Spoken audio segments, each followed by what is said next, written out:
అందరికీ నమస్కారం. This is Aslam, correspondent of Apple high school.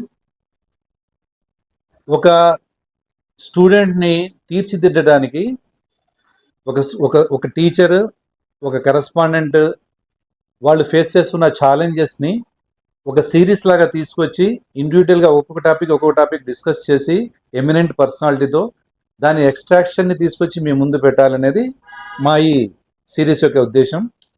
మొదటి టాపిక్, దీంట్లో ఒక విద్యార్థిని ఫిజికల్గా పనిష్మెంట్ ఇచ్చి సక్రమమైన విద్యార్థిగా మార్చడానికి అవకాశం ఉందా?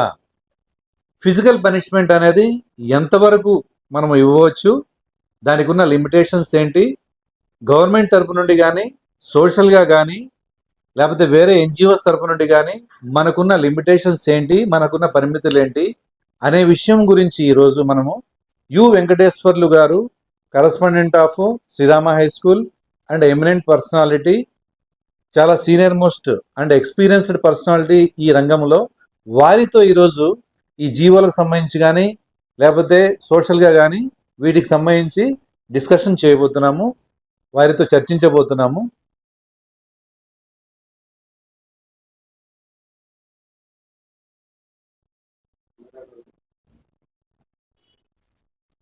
సార్ నమస్తే.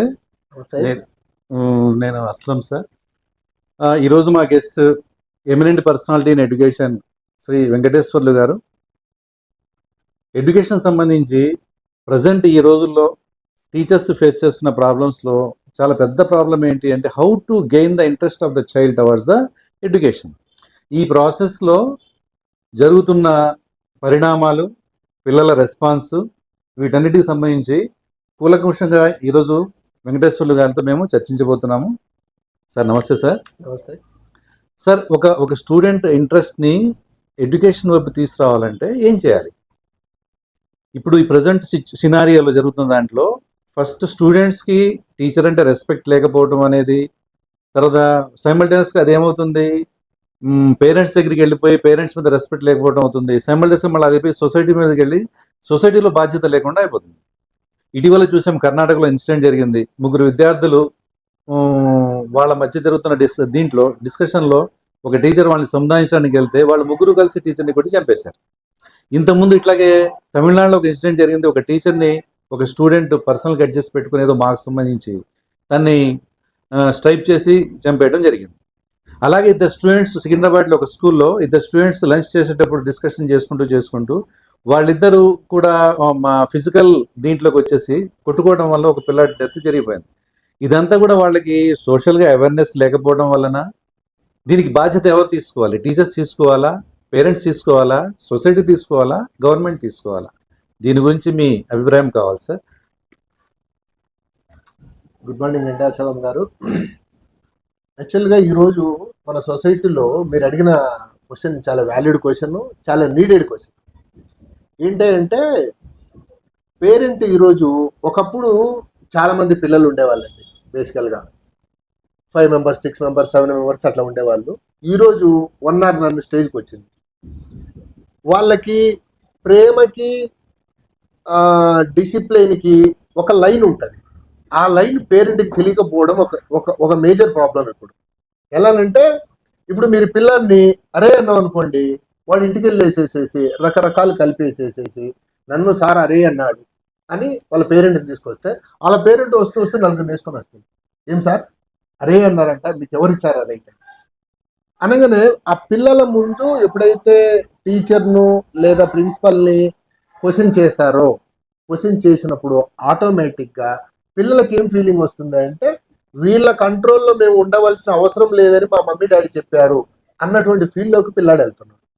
అంటే వాని మొక్క స్టేజ్లోనే పిల్లవాడిని తల్లిదండ్రులు ఏం చేస్తున్నారా అంటే, you are not a subordinate, you are not a responsible person అన్నటువంటి మోటివ్ను వాళ్ళు క్రియేట్ చేస్తున్నారు. అది తప్ప రైటా అన్నటువంటిది తర్వాత విషయం. ఫస్ట్ స్టార్టింగ్లో మాకుంది ఒక పిల్లాడే సార్, మాకుంది ఒక్క అమ్మాయే సార్, మేము అల్లారు ముద్దుగా పెంచుతున్నాం సార్, మేము ప్రేమ పెంచుతున్నాం సార్. Very good. ప్రేమ అన్నటువంటిది సృష్టి ధర్మం. ప్రేమ ఉండకూడదు అనేది లేదు, ఉండాలి ప్రేమ. కానీ ప్రేమ అన్నటువంటిది వాళ్ళ జీవన మనుగడకు ఆటంకం కాకూడదు. సార్ చట్టం ఏం చెప్తుంది అంటే నీకు స్వేచ్ఛ ఉంది. Every person they have the rights and duties. Rights and డ్యూటీలో నాకు రైట్ ఉంది కదా, నా చెయ్యి ఎంతవరకైనా ఊపొచ్చు, కానీ నీ ముక్కు తగలకూడదు నా చెయ్య. మీ ముక్కు తగిలిందంటే మీ రైట్స్కి ఏమైనట్టు, నా డ్యూటీని నేను కరెక్ట్గా చేయనట్టు. అలానే పేరెంట్ కూడా ఈరోజు ఆలోచించాల్సినటువంటి మేజర్ రోల్ ఏంటి అంటే టీచర్ దగ్గరికి వెళ్ళినప్పుడు టీచర్ ఏం చెప్తుంది, టీచర్ చెప్పింది మీరు వినాలి, టీచర్ అన్నటువంటి వాళ్ళు మీకు కావాల్సిన అన్ని అంశాలు ఇస్తారు అన్నటువంటిది వాళ్ళకి చెప్పాలి. ఇక్కడ ఇప్పుడు మనకు మాతృదేవోభవ, పితృదేవోభవ, Yes, ఇక్కడికి ఆచార్య వస్తున్నా. దేవోభవ అనే ఒక నానుడి ఉంది కదా సార్. ఉమ్, ఇప్పుడు అది అది డైల్యూట్ అయిపోతుంది సార్. అవును. అది అంటే ఇక్కడ మనకు బ్రాడ్ గా చెప్పాలంటే మీరు చెప్పినటువంటి అంశము మాతృదేవోభవ, దీనికి అర్థం ఏంటి అంటే ఈ శరీరాన్ని ఇచ్చిన ఓ అమ్మా నీకు వందనం అని అర్థం. పితృదేవోభవ, ఈ శరీరం పుట్టడానికి కారణమైనటువంటి ఓ నాన్న నీకు వందనం. రక్తపు ముద్దగా పుట్టినటువంటి నేను రత్నం ముద్దలా తయారు చేసేటువంటి గురువర్య నీకు వందనం. ఆచార్య దేవోభవ అంటే సృష్టిలో అందరూ ఒకే రకంగా పుడతారు, కానీ ఒక్కొక్కరు ఒక్కొక్క రకంగా ఫ్లైట్ అవుతున్నారు. ఎందుకు అలా ఫ్లాష్ అవుతున్నారు? వాళ్ళు చదువుకునేటువంటి విధానము, వాళ్ళ బిహేవియరు, వాళ్ళ యాప్టిట్యూడ్ వల్ల అందరూ ఒకే రకంగా ఉన్నప్పటికీ కొందరు ఎందుకు హై రేంజ్కి వెళ్తున్నారా అంటే వాళ్ళ మస్తిష్కంలోనికి వెళ్ళి ఉపాధ్యాయుడు వాళ్ళను ఒక మామూలు ముద్దని వజ్రపు ముద్దను తయారు చేసేటువంటి ఒక వినూత్నమైనటువంటి వ్యక్తి గురువు. అందుకనే మాతృదేవోభవ, పితృదేవోభవ, ఆచార్య దేవోభవ అన్నారు. శరీరాన్ని ఇచ్చినటువంటి అమ్మా నాన్న, శరీరాన్ని ఉన్నత స్థితికి తీసుకెళ్లేటువంటి ఉపాధ్యాయుడు. ఆ విషయాన్ని కరెక్ట్ గా ఈ రోజు మనం సొసైటీలోకి తీసుకెళ్ళలేకపోతున్నటువంటి మాట కూడా కొంతవరకు వాస్తవమే. అంటే దీంట్లో పేరెంట్స్ రోల్ కూడా ఉందా? దీన్ని ప్రొజెక్ట్ చేయడానికి, గురువుని ప్రొజెక్ట్ చేయడానికి పేరెంట్స్ కూడా they are not playing proper role అని చెప్పి అనుకుంటున్నాం అంతే కదా. సృష్టిలో అత్యంత కీలకమైనటువంటి వ్యక్తి అమ్మ. ఎందుకంటే నేను చాలాసార్లు చెప్పిన్నానండి ఈ విషయం. అమ్మ అంటే నిజం, నాన్న అంటే నమ్మకం, గురువు అంటే ఆయువు. ఈ మూడు చాలా ఇంపార్టెంట్ ఇష్యూస్ ఇవి. ఎలా అంటే ఆయువు అన్నటువంటి పదాన్ని, అంత గొప్ప స్థానాన్ని గురువుకి ఎందుకు ఇచ్చామో తెలుసా? మీరు మామూలుగా ఉన్నటువంటి మనిషి, ఈ రోజు మనం ఎడ్యుకేషన్ లో చూస్తున్నామండి, కొండ గృహంలో మనిషి నివసించేవాడు ఈ రోజు విలాసవంతమైన భవనాల్లో నివసిస్తున్నాడు. ఆకులు అలుములు చర్మం కట్టుకొని తిరిగేవాడు ఈరోజు సోఫిస్టికేటెడ్ సూట్ వేసుకొని తిరుగుతున్నాడు. కాలు నడకలు నడిచేవాడు ఈరోజు కాలులో ఫ్లైట్లలో నడుస్తున్నాడు. వీటన్నిటి కారణం ఏంటి? కొండ గృహాల్లో నుంచి వాడు విలాసవంతమైన భవనానికి రావడానికి కారణం ఎడ్యుకేషన్. అవును. ఆకులు అలుములు తినే దగ్గర నుంచి పంచపక్ష పరమాన్నాలు తయారు చేసుకోవడానికి మనిషికి కారణం ఎడ్యుకేషన్. అవును. కాలి నడక నుంచి ఈ రోజు ఫ్లైట్ లో ఎగిరే వరకు మనిషి వెళ్తున్నాడు అంటే ఎడ్యుకేషన్. అవును. కాబట్టి విద్య అన్నటువంటి దాని పాత్రను మనం అసలు ఎంత అని మనం చెప్పడానికి వీలు లేనటువంటి స్థాయి ఉంది. అది అమృతం లాంటిది, ఎవరు ఎలా తీసుకుంటే వాళ్ళకి అలా వస్తుంది. అయితే దాన్ని ఆస్వాదించడంలో పేరెంట్ పాత్ర చాలా కీలకమైనటువంటి. ఈ రోజు ఏమైంది అంటే పేరెంట్, ఇప్పుడు చిన్నప్పుడు మీరు నేనున్నానండి, మీరు నేనున్నప్పుడు చిన్నప్పుడు ఏం చేసేవాళ్ళు గురువులు? మాకు లింగేశ్వర గారు అని చెప్పి ఒక మ్యాథ్స్ టీచర్ ఉండేవాళ్ళు 7th క్లాస్ లో. ఆయన హోంవర్క్ ఇచ్చేటవాళ్ళు. రేపు పొద్దున మనం హోంవర్క్ చూపించకపోతే ఆయన దగ్గర రూలర్ ఉండేది. రూలర్తో ఈ చేతుల మీద కొడతారని భయం వేసేది. ఆ భయంతో మేము ఏం చేసేవాళ్ళం అంటే రాత్రి హోంవర్క్ కంప్లీట్ చేసుకుని వెళ్ళి పొద్దున చూపించేవాడు. 1-2 సార్లు దెబ్బలు తిన్నా కూడా అవన్నీ కూడా పాజిటివ్ గా తీసుకొని, అంటే ఈ రోజు ఈ స్థానంలో ఉన్నామంటే వాళ్ళ విశ్వనాథ శాస్త్రి గారు కానీ, లింగేశ్వర గానీ, ఇటువంటి మహామహులు మాకు ఇచ్చిన, అంటే విత్ పనిష్మెంట్, ఫిజికల్ పనిష్మెంట్. కానీ ఈరోజు ఫిజికల్ పనిష్మెంటే వద్దని చెప్తున్నారే పేరెంట్స్. ఇది అంటే ఇక్కడ చట్టబద్ధంగా మనం ఫిజికల్ గా పనిష్మెంట్ ఇవ్వడానికి వీలు లేని మాట వాస్తవమే. అయితే ఇక్కడ ఒక కీలకమైన అంశం చెప్పారు. ఒక మాస్టర్ పేరు చెప్తూ, యాక్చువల్ గా మన మీడియా సైడ్ లో మాస్టర్ల గురించి మాట్లాడుకోకూడదు, ఒక మాస్టర్ పేరు చెప్తూ ఏంటంటే ఎందుకు అలా జరుగుతుంది అంటే మనిషికి చెప్పేటప్పుడు మనిషి వింటే వాడి ఆలోచన విధానం వల్ల మారొచ్చు. ఒకవేళ మారకపోతే ఒక ఫిజికల్ గా ఏదైనా ఒక దెబ్బ వేస్తే అదేమవుతుందంటే నాకు దెబ్బ తగులుతుంది అన్నటువంటి ఒక భయంతో మారతాడన్నటువంటిది ఆ రోజు మీ మ్యాథ్స్ సార్ మాస్టర్ యొక్క మెయిన్ ఉద్దేశం. అది వాస్తవం కూడా ఆ రోజుల్లో. కారణం ఏంటి అంటే ఎవరి 10 yearsకి ఒకసారి విజయం మల్టిప్లై అవుతుంటది. నాకంటే మీరు 10 years చిన్నవాళ్ళు, మీకు నాకంటే బుద్ధి డబుల్ ఉంటది. నాకు 140 ఐక్యూ ఉన్నట్లయితే నీకు 280 ఐక్యూ ఉంటది. ఐక్యూ లెవెల్స్ మారుతూ ఉండడం వల్ల ఫిజికల్ పనిష్మెంట్ అవసరం లేదండి, ఆటోమేటిక్ గా మీరు చెప్పడం వల్ల మారిపోతుంది అంటారు. నా దగ్గర యాక్చువల్గా ఎడ్యుకేషన్ నా దగ్గర ఒక టాబ్లెట్ ఉంది, మీరు కూడా ఫాలో అవ్వచ్చు. నా దగ్గర 3 tablets ఉన్నాయి. దీన్ని ఫాలో అవుతే ఎనీబడి వాడు ఇంకా ఫెయిల్ కాడు. నెంబర్ 1 ఏంటి అంటే ఒకసారి చదవాలి, రాలే, 2 సార్లు చదవాలి, రాలే, వచ్చే వరకు చదవాలి. దట్స్ ఇట్, అంతే. ఇదే టాబ్లెట్. ఎంత ఎంత ఈజీగా చూడండి. అంతవరకు చదవాలంటే వాడిని కూర్చోబెట్టాలి, వాడి Yes. Atmosphere create Yes. చేయాలి, ఇవన్నీ Yes. చేయాలంటే ఒక టీచర్ తో సాధ్యం కాదు. పేరెంట్ కోఆపరేషన్ లేకుండా ఒక టీచర్ తో సాధ్యం కాదేమో కదా సార్ అది. అది మీ మాట నేను పూర్తిగా అంగీకరిస్తున్నానండి. కాకపోతే ఇక్కడ ఒక ప్రాబ్లం ఉంది. భారతదేశం అన్నటువంటిది విశాలమైనటువంటిది. 142 crores, 142 కోట్ల మంది ఉన్నారు జనాభా. వీళ్ళల్లో మోస్ట్ ఆఫ్ దెమ్ వాళ్ళకేంటి అంటే చదువు యొక్క విలువ కంటే కూడా దానివల్ల ఏం జరుగుతుంది అన్నటువంటి ఒక ఇది అవగాహన లేకపోవడం వల్ల ఒక చిన్న ప్రాబ్లం ఉంది. అది మేము పిల్లవాడిని సున్నితంగా పెంచుతున్నాం అనుకుంటున్నారు కానీ సున్నితం చేస్తున్నారని తెలుస్తలేదు. ఆ సున్నితత్వానికి సుంఠతత్వానికి ఒక తేడా ఉంది. సున్నితంగా పెంచడం అంటే ఏంటి అంటే అభివృద్ధి చెందడానికి వాడికి కావాల్సిన సౌకర్యాలను కల్పించడాన్ని సున్నితత్వం అంటారు. సుంఠం చేయడం అంటే వాడికి ఏమి రాకుండా చేయడం అన్నమాట. లేజీగా తయారు చేయడం, Yes. లేజీగా చేసేయడం, Yes. తర్వాత ఇట్లా ఓవర్లుక్ అవ్వడం, వాడు ఎస్కేప్ అవుతున్నప్పుడు వాడిని కోఆపరేట్ చేయడము, Yes. టీచర్ నుండి వాడిని దూరం చేయడం, ఒక Yes. విధంగా సోషల్ గా వాళ్ళ బాండింగ్ ని దూరం చేయడం, వీటన్నిటిలో కొంత రోల్ ఇది పేరెంట్స్ కూడా ఉంది దాంట్లో. తప్పకుండా ఉంది. ఇప్పుడు మనకి ఎడ్యుకేషన్ సిస్టమ్ లో మనం చూసినట్లయితే 4 రకాల స్కూళ్ళు ఉంటాయి. ఒకటి ఏంటంటే కార్పొరేట్ స్కూల్స్. ఈ కార్పొరేట్ స్కూల్స్ అన్నటువంటివి ఈరోజు కేవలము వాళ్ళకి ఎంత వచ్చింది ఎంత పోయింది బిజినెస్ అన్నమాట. ఆ కార్పొరేట్ సెక్టార్ లో ఉన్నటువంటి వాళ్ళందరూ, ఈ క్రీమ్ పిల్లలందరూ అక్కడికి వెళ్తున్నారు. తర్వాత కమర్షియల్ స్కూల్స్.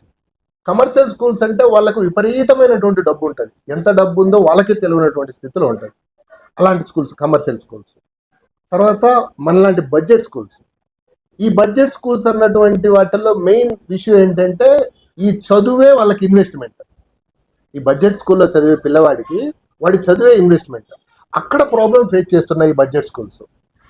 గవర్నమెంట్ స్కూల్స్ అంటే అక్కడ ఇప్పుడు మన తెలంగాణ స్టేట్ తీసుకున్నట్లయితే 52% బయట ఉన్నారు. ఓన్లీ 48% మాత్రమే గవర్నమెంట్ స్కూల్లో ఉన్నారు. మిగిలిన వాళ్ళందరూ 52% బయట ఉన్నారు కదా. దాదాపు 60 లక్షల మంది ఉన్నారండి మన దగ్గర పిల్లలు సబ్జెక్టు కరెక్షన్. 32 లక్షల మంది ప్రైవేట్ స్కూళ్ళలో ఉన్నారు. 28 లక్షల మంది మాత్రమే గవర్నమెంట్ స్కూళ్ళలో ఉన్నారు. కాబట్టి ఇక్కడ ఏంటంటే ఈ కమర్షియల్ స్కూళ్ళల్లో ఉన్నటువంటి వాళ్ళ పిల్లలకు పెద్దగా చదువు అవసరం లేదు. కారణం ఏంటి అంటే వాళ్ళకి ఎంత డబ్బు ఉందో వాళ్ళ పేరెంట్స్ కి తెలియదు. వాళ్ళు ఓన్లీ ఇన్ఫ్రాస్ట్రక్చర్ చూస్తారు అంతే. వాళ్ళకి కావాల్సింది ఏంటంటే ఫాస్ట్ గా ఎలా బ్రతకాలి, సమాజంలో ఎలా ఫాస్ట్ కల్చర్ డెవలప్ చేయాలన్నటువంటి మోటివేషన్ తో వాళ్ళు వెళ్తుంటారు. తర్వాత కమర్షియల్ పాఠశాలలు. ఈ కమర్షియల్ పాఠశాలలో మాకు ఎంత వచ్చింది అన్నటువంటిది వాళ్ళకి మెయిన్ కాన్సెప్ట్. ఈ ఇయర్ లో టార్గెట్ ఇది, ఈ ఇయర్ లో టార్గెట్ ఇది అంటే వాళ్ళకి ఫైనాన్షియల్ గా వాళ్ళు సంపాదించే దాన్ని టార్గెట్ చేసుకొని వాళ్ళు వెళ్ళేటువంటివి కమర్షియల్ స్కూల్స్. బడ్జెట్ స్కూల్స్ అలా కాదండి. ఇది విన్ విన్ సిచ్యువేషన్ అన్నమాట. మేము బ్రతకాలి, వేరే వాళ్ళని బ్రతికించాలి. అంటే వాడికి చదువు వస్తేనే ఆ స్కూల్ నడిచింది. వాడు పిల్లాడు ఏ కారణం చేతనా సరే వాడు బాగా చదవకపోతే గనక ఆటోమేటిక్ గా అది రిఫ్లెక్షన్ స్కూల్ మీద పడుతుంది. దట్టు ఇప్పుడు మన అదృష్టం కూడా ఒకటి ఉందండి ఇక్కడ. ఏంటంటే అంటే నేను డబ్బున్నటువంటి వాళ్ళను బ్లేమ్ చేస్తలేను కానీ పేదవాడికి ఐక్యూ లెవెల్స్ ఎక్కువగా ఉంటాయండి. ఎందుకంటే వాడికి నిరంతరము ఒక తృష్ణ, ఒక ఆకాంక్ష, ఒక రగులుతుంటది. ఎస్, ఆ రగలటంలో నుంచే పుడతారు అనమాట. ఇప్పుడైతే రగులుతుందో రవళ్ళు వస్తాయి. ఇప్పుడు అలానే ఇప్పుడు మీరు చూడండి ఐఏఎస్లు ఐపీఎస్లు తీయండి. ఏ కార్పొరేట్ సెక్టార్ లో ఏ కమర్షియల్ స్కూల్లో నుంచి వచ్చిన వాళ్ళు ఉన్నారో చూడండి.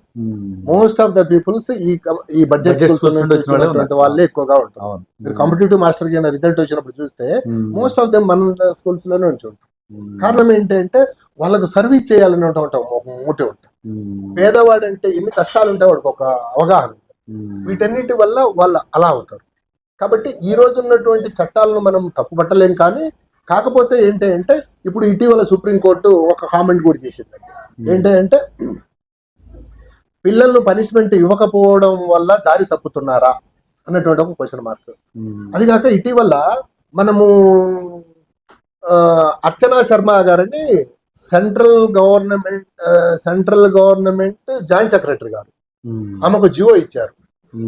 జియో కాదు, డిఓ ఇచ్చారు. ఆ డిఓ సారాంశం ఏంటంటే who are completed in 6+ those are eligible for the first standard అని ఇచ్చారు. దాని మీద మన రంగారెడ్డి జిల్లా నుంచి మన హైకోర్టులో వేసాం. దాంట్లో 2 అంశాలు బయటకు వచ్చినాయండి. స్టేట్ గవర్నమెంట్ కి ఒకటి, సెంట్రల్ గవర్నమెంట్ కి ఒకటి ఒక మెమో ఇచ్చింది మన తెలంగాణ హైకోర్టు. అందులో 2 అంశాలు నిమిడీకృతమైనవి. ఒకటి, 5 సంవత్సరాలు నిండిన తరువాత యూకేజీ కంప్లీట్ అయింది, ఆ పిల్లాడు ఎక్కడ ఉండాలి. 6 సంవత్సరాలు నిండిన తర్వాత సెకండ్ క్లాస్కి వెళ్ళాడు, ఆ పిల్లని వెనక్కి తేవాలా అన్నది ఒకటో క్వశ్చన్. రెండో క్వశ్చన్ ఏంటంటే వ్యాలిడ్ క్వశ్చన్ ఇది. పిల్లలు మొబైల్కి అట్రాక్ట్ అయ్యి వాళ్ళు దాంట్లో విలీనం అయిపోతున్నారు. దాన్ని వాడాలా వాడకూడదా? ఏదైనా ఒక శాస్త్రీయమైనటువంటి దృక్పథాన్ని సెంట్రల్ గవర్నమెంట్ స్టేట్ గవర్నమెంట్కి ఆదేశాలు జారీ చేస్తే బాగుంటుంది, దీని మీద ఒక డిస్కషన్ తీసుకొచ్చి అని మన హానరబుల్ హైకోర్టు సెంట్రల్ గవర్నమెంట్కి, మన తెలంగాణ గవర్నమెంట్కి ఆర్డర్ చేసింది. అంటే ఇప్పుడు మిడిల్ క్లాస్ వాళ్ళంతా కూడా సిస్టమ్లు కానీ వాటిని యూజ్ చేసుకోలేరు కదా సార్. వాళ్ళకి యాక్సెసిబుల్ కమ్యూనికేషన్ సిస్టమ్ ఏదైతే ఉంటుందో అది ఆండ్రాయిడ్ మొబైలే ఉంటుంది. దాంట్లో ఇన్ఫర్మేషన్ ఉంటుంది, నాలెడ్జ్ ఉంటుంది, టెక్నాలజీ ఎవ్రీథింగ్ ఉంటుంది కదా. ఇప్పుడు అటువంటి దాని అది అట్రాక్ట్ అవటం వల్ల నా లాభమా నష్టమా అంటే 90% నష్టమే అని చెప్పి చెప్తున్నారు మన వాళ్ళు. మరి మీరు చెప్పేదాన్ని పూర్తిగా అంగీకరించదగ్గ విషయమే. అయితే ఇక్కడ ఒక విషయం ఉందండి. మనము ఒక కత్తి ఉందనుకోండి, ఆ కత్తి మీ అమ్మకి ఇస్తే ఆమె చక్కగా కూరగాయలు కోసేసి మీకు కర్రీ వండి పెడతాయి, అవునా? చాలా బాగుంది ఈ ఎగ్జాంపుల్, చాలా బాగుంది. అదే మీరు ఒక డాక్టర్కి ఇస్తే లోపల పనికిరాని ఒక పార్ట్ ఉంటే దాన్ని కట్ చేసి దాన్ని తీసేస్తాడు. రెండో వాడు ఏం చేశాడు? పనికిరాని పార్ట్ మన శరీరం ఉంటే దాన్ని తీసేస్తాడు. అదే ఒక కషాయి వాడికి ఇస్తే మేకను నరుకుతాడు, ఒక జీవి ప్రాణం తీస్తాడు. అదే ఒక హంతకుడికి ఇస్తే మనిషిని చంపేస్తాడు. ఇప్పుడు కత్తి చూడండి, అమ్మ మనల్ని జీవించడానికి అవసరమైనటువంటి పదార్థాలు తయారు చేసింది, డాక్టర్ గారు జీవనానికి అవసరమైనటువంటి ఇబ్బందులు తొలగించాడు, కషాయి వాడు మాంసం కోసిచ్చాడు, అదే హంతకుడు మనిషిని చంపేశాడు. అంటే మొబైల్ మీకు అమ్మ చేతిలో కత్తిలాగా ఉండాలి. అంతే. మొబైల్ అన్నటువంటిది అందులో మంచి చెడు 2 ఉన్నాయి. ఎంతవరకు మంచి ఎంతవరకు చెడు అన్నటువంటి ఒక లైన్ మనం తీసుకొని దాని మధ్యన మనం సక్రమంగా వాడుకోగలిగితే, ఈరోజు మొబైల్ లేకుంటే బ్రతికే లేదు, శరీరములో భాగమైంది మొబైల్. ఈరోజు మీరు ఏది లేకపోయినా బయటికి వెళ్ళి మళ్ళీ వెనక్కి రివర్స్ వస్తున్నాం. ఏంటంటే ఫర్గాట్ ద మొబైల్. అది లేకుండా మనం వెళ్ళాం, మార్కెట్ లోకి వెళ్ళాం. కాబట్టి టెక్నాలజీని మనం వాడుకోవాలి, కానీ టెక్నాలజీని వ్యసనాలకు వాడుకోకూడదు. ఇప్పుడు ఈ చిల్డ్రన్స్ యొక్క ఈ అగ్రెసివ్ నేచర్ గానీ, ఈ రెస్పెక్ట్నెస్ తగ్గడానికి కానీ మొబైల్ ఏమైనా కారణం అవుతుందంటారా? తప్పకుండా అండి.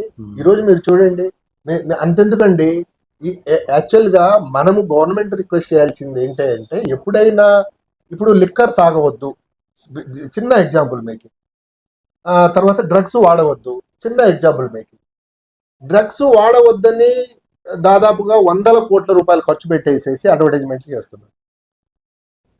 ఓకే, రైట్, బాగుంది. మరి డ్రగ్స్ వాడవద్దు అనేటువంటిది డ్రగ్స్ తయారు కాకుండా చూడగలిగితే, గంజాయి పండించకుండా చూడగలిగితే, సారా తాగొద్దు అంటున్నారు, సారాయి తయారు కాకుండా చూడగలిగితే, గుడుంబ వద్దంటున్నారు, గుడుంబ తయారు కాకుండా చూడగలిగితే, తయారు చేసేటువంటి వాళ్ళ percentage, manufacturing percentage very limited, less ఉంటుంది. వాళ్ళని మనం అక్కడ కంట్రోల్ చేయగలిగితే వీళ్ళందరితో పెద్ద పని ఉండదు. కాబట్టి ఇక్కడ మనకి చేస్తూ ఉండటమే కాకుండా చేస్తున్నట్టు కూడా కనిపించాలన్నటువంటిది నా యొక్క ఆలోచన, నా వ్యక్తిగతమైనటువంటి అంశం. నేనేం చెప్తానంటే, ఇప్పుడు ఒక ఫిజికల్ గా ఒక పిల్లాడు ఉన్నాడు, పిల్లాడికి మంచిగా మాటలతో చెప్తాం, సామధాన భేద దండోపాయాలు అని చెప్పి ఉన్నాయి కదా, మనకు శాస్త్రంలోనే ఉంది సామధాన భేద దండోపాయాలు. దీన్ని మనం అప్లై చేయడంలో స్కూల్ లెవెల్లో తప్పేంటి అని ముందు చెప్తాము, వినలేదు, పేరెంట్స్ పిలిచి చెప్తాము, వినలేదు, తర్వాత సైకలాజికల్ పనిష్మెంట్ ఇస్తాం, అంటే బయట కూర్చోబెట్టడం లాంటి వాళ్ళు, ఎక్స్ట్రా రైటింగ్ వర్క్ ఇవ్వడం లాంటి వాళ్ళు, ఎక్స్ట్రా బై హార్ట్ చేయడం వారు, వీటిని కూడా వినకుండా ఉన్నప్పుడు ఒక దెబ్బ కొట్టడంలో తప్పేంటి అనేది నా ఉద్దేశం. అంటే అక్కడ కూడా నేను ముందుగా చెప్పానండి, విజ్డమ్ అన్నటువంటిది మల్టిప్లై అవుతున్నది కాబట్టి మీరు సైకలాజికల్ గా కూడా పనిష్మెంట్ ఇవ్వడానికి లేదు as per education GOs. Unparliamentary language అన్నటువంటిది వాడడానికి లేదు. పిల్లవాడిని పేరు పెట్టే పిలవాలి, పిల్లవాడిని అరే అని అనడానికి కూడా మనకు రైట్ లేదు. అలాగే ఏ రకమైన పనిష్మెంట్ ఇవ్వడానికి లేదు, ఏ రకమైన శారీరక పనిష్మెంటే కాదు మానసిక పనిష్మెంట్ సార్ ఇవ్వడానికి అట్లయితే నాకు ఒక చిన్న డౌట్ సార్. చెప్పండి. ఒక సీరియస్ టీచర్ బోర్డు ముందు నిలబడి అవును. వాళ్ళు మ్యాథమెటిక్స్ ఎక్స్ప్లెయిన్ చేస్తున్నారు సబ్జెక్ట్, వెనకనున్న 2-3 పిల్లలు పక్క నవ్వుతున్నారు. అవును. నవ్వుతున్నప్పుడు అక్కడ ఏది Attention. బోర్డు మీద ఉన్న టీచర్ అటెన్షన్ డైవర్ట్ అయిపోవటము, తర్వాత తన కాన్ఫిడెన్స్ లెవెల్స్ తగ్గిపోవడము, ఇటు తిరిగి పిల్లాడిని ఏదైనా పనిష్మెంట్ ఇవ్వాలి అంటే మనకు గవర్నమెంట్ తరపు నుండి ఏవైతే రెస్ట్రిక్షన్స్ ఉన్నాయో దాని ప్రకారము మనం అబ్యూజ్ లాంగ్వేజ్ యూజ్ చేయకూడదు, వాడిని గట్టిగా చెప్పకూడదు, ఒక దెబ్బ కొట్టకూడదు. ఇటువంటప్పుడు ఒక టీచర్ వాళ్ళకి ఎట్లా ఎడ్యుకేట్ చేయాలి, ఎంత డిఫికల్ట్ అవుతుంది అది, ఎట్లా ఎడ్యుకేట్ చేస్తే యూ విల్ రెక్టిఫై హిమ్సెల్ఫ్. ఇప్పుడు యాక్చువల్గా ప్రాబ్లం అక్కడే ఉంది. ఏంటంటే టీచర్లకు తమకు ఉన్న పరిజ్ఞానాన్ని మొత్తాన్ని టీచర్లు పంచలేకపోతున్నారు ఈరోజు. ఎందుకు పంచలేకపోతున్నారు అంటే సృష్టిలో నాకు తెలిసి ఇద్దరే నిస్వార్థ జీవులు ఉంటారు. నీకు స్వార్థం ఉంది, నాకు కూడా స్వార్థం ఉంది. నీ స్వార్థం ఏంటి అంటే నేను ఏదో ఛానల్ ప్రమోట్ చేసుకుందామని, నా స్వార్థం ఏంటంటే నేను 10 మందికి కనపడతాను. అంటే ప్రతి అంశంలో ఇక్కడ స్వార్థం అనేది లింక్ అయి ఉంటుంది. 2 చోట్ల మాత్రం ఉండదు. మొదటిది అమ్మ దగ్గర. అమ్మ పిల్లల్ని ఎలాంటి స్వార్థం లేకుండా నిస్వార్థంగా ఆ పిల్లవాడిని పెంచి పెద్ద చేస్తారు. రెండవది టీచర్ తక్కువ ఈసుమంతా కూడా స్వార్థం ఉండదండి. సృష్టిలో దేవుడికి స్వార్థం ఉంటుందండి. దేవుడు కూడా స్వార్థం 100% ఉందండి. మిమ్మల్ని ఒక చోట పుట్టించాడు, నన్ను ఒక చోట పుట్టించాడు, ఆయన ఒక చోట పుట్టించాడు. ధీరుభాయ్ అంబానీ కొడుకు 1000 కోట్లకు అధిపతి, మా కొడుకు దేనికి అధిపతి కాదు. దేవుడికి స్వార్థం లేదా? ఉంది. డిఫరెన్షియేట్ చేసినట్టే కదా. కాబట్టి ఇక్కడ లేనిది ఎవరికంటే ఇద్దరికే, ఒకటి మమ్మీ, 2 ఉపాధ్యాయుడు లేదా ఉపాధ్యాయుడు. వీళ్ళిద్దరికి స్వార్థం ఉండదు. మీరు క్లాస్ రూమ్ లో చూడండి, తన సొంత పిల్ల ఉన్నప్పటికీ తన సొంత మీ పాప మీ క్లాసులో చదువు, మా పాప మా 10th క్లాస్ మా స్టూడెంట్, మా పాప అయినప్పటికీ ఈ రోజు వరకు మా ఆఫీస్కి రాలేదండి. 10th క్లాస్కు వస్తే ఇంతవరకు మా ఆఫీస్కి ఒకసారి కూడా రాలే పాప. ఎవరైనా ఏదైనా కంప్లైంట్ ఉంటే వస్తారు, లేకపోతే రాదు. మా డాడీ ప్రిన్సిపాల్ అన్నటువంటిది ఆ అమ్మాయి ఇంతవరకు చెప్పలేదు. అంటే ఇక్కడ ఏంటంటే స్వార్థం అన్నటువంటిది, ఇక్కడ టీచర్ రిలేషన్ అన్నటువంటిది ఎట్లా ఉంటుందంటే ఒక అద్భుతం, అసలు దాన్ని వర్ణించడానికి వీలు కానటువంటి ఒక అద్భుతమైనటువంటి అవసరం అండి టీచర్ అంటే. ఈ పిల్లలు కొంతమంది పిల్లలు వాళ్ళ వెకిలి చేష్టలతో ఈ ప్రొఫెషన్ ని ఇచ్చేస్తున్నారు కదా, అవహేళన చేస్తున్నారు కదా. అంటే ఇక్కడ మీరు అమెరికాలో తీసుకోండి, అమెరికాలో which is the Nobel profession అంటే ఫస్ట్ టీచర్. టీచర్ కున్న ఒక ఎంపీ, అక్కడ ఒక సెనేటర్ వస్తే పక్క జరుగుతుంది, టీచర్ వస్తే. అంబులెన్స్ తరువాత అంత వెయిట్ ఉన్నటువంటి వ్యక్తి టీచర్ అక్కడ. నెదర్లాండ్స్ లో తీసుకోండి, హైయెస్ట్ రెమ్యూనరేషన్ ఉన్నటువంటి వ్యక్తి టీచర్ ఆ కంట్రీస్ లో. కారణాలు ఏమైనా కావచ్చు, మన ప్రొఫెషన్ కు గౌరవం లేకపోవడం. దానికి కారణం ఏంటంటే ఒకప్పుడు జ్ఞానానికి ప్రాధాన్యత ఇచ్చి ఎవరికి ఎక్కువ తెలివి ఉంటే వాళ్ళు పెద్దవాళ్ళని చెప్పేవాళ్ళు. ఈ రోజు ఎవరి దగ్గర ఎక్కువ డబ్బు ఉంటే వాళ్ళు పెద్దవాళ్ళని చెప్తున్నారు. కాబట్టి డబ్బు తక్కువగా మన దగ్గర ఉండే అవకాశం ఉంటుంది. ఎందుకంటే మనకి ఎలాంటి సోర్స్ ఉండదు, అక్రమమైనటువంటి సోర్స్ ఉపాధ్యాయులకు ఉండనప్పుడు ఏంటంటే మన దగ్గర డబ్బు తక్కువగా ఉండడం వల్ల సమాజము డబ్బు లేని వాళ్ళని చిన్న చూపు చూస్తుంది. అందువల్ల ఇక్కడ టీచర్ ప్రొఫెషన్ కు కొంచెం విలువ తక్కువగా ఉన్నది. కానీ టీచర్కున్న గౌరవాన్ని ఎట్టి పరిస్థితుల్లో మనం తగ్గించడానికి లేదా తక్కువగా ఉంది అనుకోవడానికి వీల్లేదు. కారణం ఏంటి అంటే మిగతా వాళ్ళందరూ భయంతో బతుకుతారండి. మన టీచరు బిందాస్ గా ఇంటికి వెళ్ళేసేసేసి ఆమెకి ఎంత జీతం వచ్చింది ఏంటనేది ఉండదు, ప్రశాంతంగా ఇంటికి హ్యాపీగా. ఈ రోజు నా జ్ఞానాన్ని ఇంతమందికి నేను షేర్ చేశాను, జాబ్ సాటిస్ఫాక్షన్ ఉంటుంది, చాలా ఎక్కువ ఉంటుందండి. ఎస్పెషల్లీ ఈ టీచర్ ప్రొఫెషన్ అన్నటువంటిది noble profession, no doubt at all.